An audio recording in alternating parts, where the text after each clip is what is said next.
Dear students, welcome back to my channel. So இது டே 8க்கான ஒரு video. So நம்ம டே 8 வந்து நம்ம போட்டிருந்தோம் இல்லையா? ஸோ அதில் வந்து ஒரு சின்ன ஒரு ட்ராபேக் வந்து இருக்கு. வாய்ஸ் வந்து கிளியராக இல்லை அப்படின்னு சொல்லிட்டு நிறைய ஸ்டூடெண்ட்ஸ் சொல்லியிருந்தீங்க. ஸோ அதனால ரிட்டன் அதை வந்து ரீகேப்சர் பண்ணி நான் போஸ்ட் பண்ணுறதுக்காக நான் வந்து வீடியோ எடுக்கிறேன். So sorry. ஸோ சேம் அதே கண்டென்ட் தான் திரும்ப நம்ம வந்து இப்போ நம்ம இந்த செக்ஷனில் நம்ம பார்க்கலாம். ஸோ போன செக்ஷனில் நம்ம ஆப்ரேட்டர்ஸ் பற்றி தான் நம்ம பார்த்துருந்தோம். ஸோ ஆப்ரேட்டர்ஸ் அப்படிங்கிறது நம்ம கொடுக்கக்கூடிய கண்டிஷன்ஸை எக்ஸிக்யூட் பண்ணி ஒரு ப்ராசஸ் பண்ணி கொடுக்கறது தான் வந்து இந்த ஆப்ரேட்டர்ஸரோட வேலை. ஸோ இதில் வந்து ஒரு 7 டைப் ஆஃப் ஆப்ரேட்டர்ஸ் கான்செப்ட் வந்து எல்லா ப்ரோக்ராமிங் லாங்குவேஜ்லேயும் சேம் தான். ஸோ டேட்டா டைப்னா என்ன, லைக் வேரியபிள் ஃபங்க்ஷன்ஸு, கண்டிஷன்ஸ், இது எல்லாமே வந்து கான்செப்ட் வந்து எல்லா ப்ரோக்ராமிங் லாங்குவேஜ்லேயும் சேம் கண்டென்ட்டாக தான் இருக்கும். பட் ஸ்ட்ரக்சர் நம்ம கொடுக்கக்கூடிய அந்த சிண்டெக்ஸ் மட்டும்தான் வந்து டிஃபர் ஆகும். ஸோ கண்டென்ட்டில் நீங்கள் ஒரு கான்செப்டில் வந்து கொஞ்சம் ஸ்ட்ராங்காக இருந்தீங்க அப்படின்னா எல்லா ப்ரோக்ராமிங் லாங்குவேஜஸும் உங்களுக்கு ஈஸியாக தான் இருக்கும். ஓகே. ஸோ இப்போது ஃபஸ்ட்டு ஆப்ரேட்டர் என்ன அப்படின்னா ஆப்ரேட்டர் அப்படிங்கிறத நம்ம பார்க்க போகிறோம்.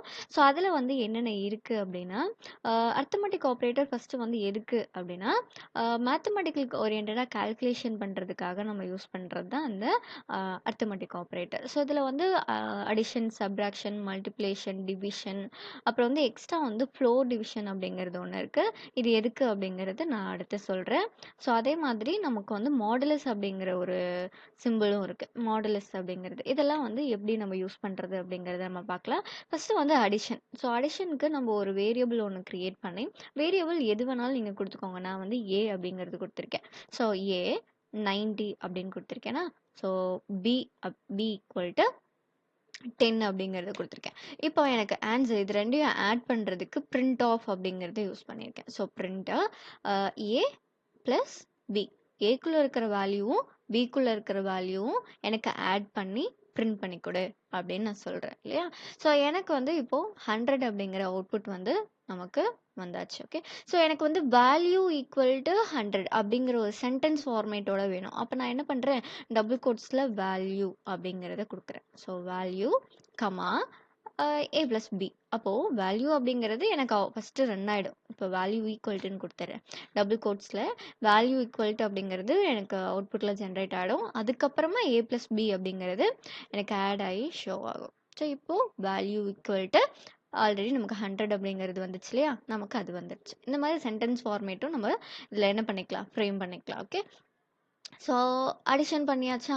அடுத்து வந்து சப்ராக்ஷனுக்கு ஜஸ்ட் வந்து மைனஸ் அப்படிங்கிறத போட்டுக்கலாம். இப்போ நம்ம வந்து 90ல் 10 போச்சு அப்படின்னா ஒரு 80 அப்படிங்கிறது வருமா? ஸோ 80 அப்படிங்கிறது நமக்கு வந்துடுச்சு. ஓகே. ஸோ அடுத்து வந்து மல்டிபிள் சிம்பிள் யூஸ் பண்ணிக்கலாம். ஸோ மல்டிபிள் அந்த 90 மல்டிப்ளிகேஷன் 10. ஸோ நமக்கு வந்து ஆன்சர் 900 அப்படிங்கிறது நமக்கு வந்துடுச்சு. ஓகே. ஸோ அடுத்து வந்து டிவைடுக்கு பார்ப்போம். டிவைடுக்கு ஸ்லாஷ் அப்படிங்கிறத யூஸ் பண்ணிக்கலாம். ஸோ 90யை 10ஆல் நம்ம டிவைட் பண்ணோம் அப்படின்னா, so the answer is 9.0. So answer வந்து நமக்கு 9 தான் இல்லையா? ஸோ 90யை 10ஆல் டிவைட் பண்ணோம் அப்படின்னா நமக்கு ஆன்சர் வந்து 9 தான் வரும். இப்போ ஏன் இங்கே டெசிமல் வேல்யூவில் வந்திருக்கு 9.0 அப்படிங்கிறது வந்திருக்கு?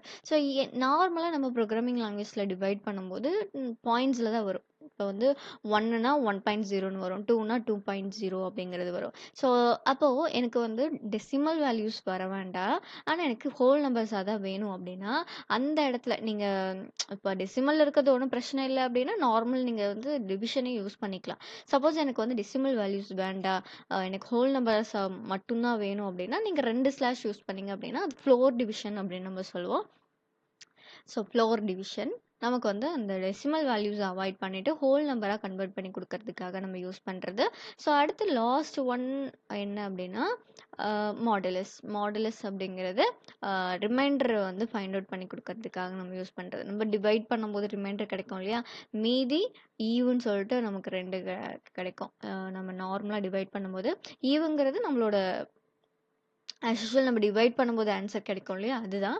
ஸோ மீதி அதுதான் வந்து ரிமைண்டர் வந்து ஃபைண்ட் அவுட் பண்ணி கொடுக்கறதுக்கு மாடுலஸ் அப்படிங்கிறத நம்ம யூஸ் பண்ணிக்கலாம். ஸோ ஈஸியாக உங்களுக்கு புரிஞ்சிருக்கும்னு நினைக்கிறேன். மேத்தமெட்டிக்கல் கால்குலேஷனுக்கு addition, subtraction, multiplication, division and floor division and last modulus அப்படிங்கிறது நம்ம யூஸ் பண்ணியிருக்கோம். சரியா?